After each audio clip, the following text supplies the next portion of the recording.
Have anybody seen the new Death by Lightning show on Netflix? It tells the story of James Garfield, his election and his assassination.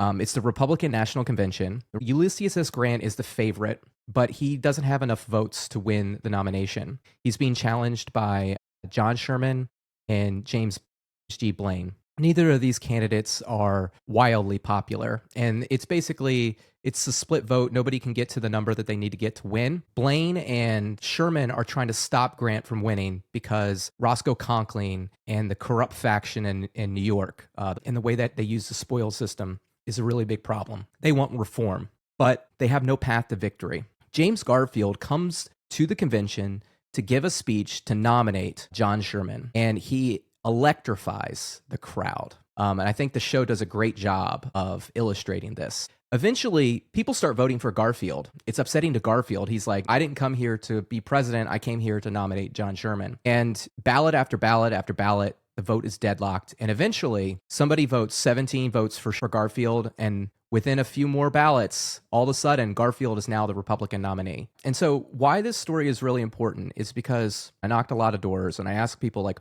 what's the problem? And everybody said the problem was Congress. But everybody's like, it'll never change. You know, it's that learned helplessness we talk about. People don't have any hope. They don't believe things are going to change. And what you see in this story was a little bit of virtue from James Garfield. The other two guys didn't have a path to victory because they didn't have the personality, the oratory skills to drive emotion and bring people to the table, something that Garfield did have. So what people need to remember is people want change. They want reform. They want things to get better. And what we need to do is we need to go out and find the leaders like James Garfield, bring them to the table, put a microphone in front of them so they can rally the troops.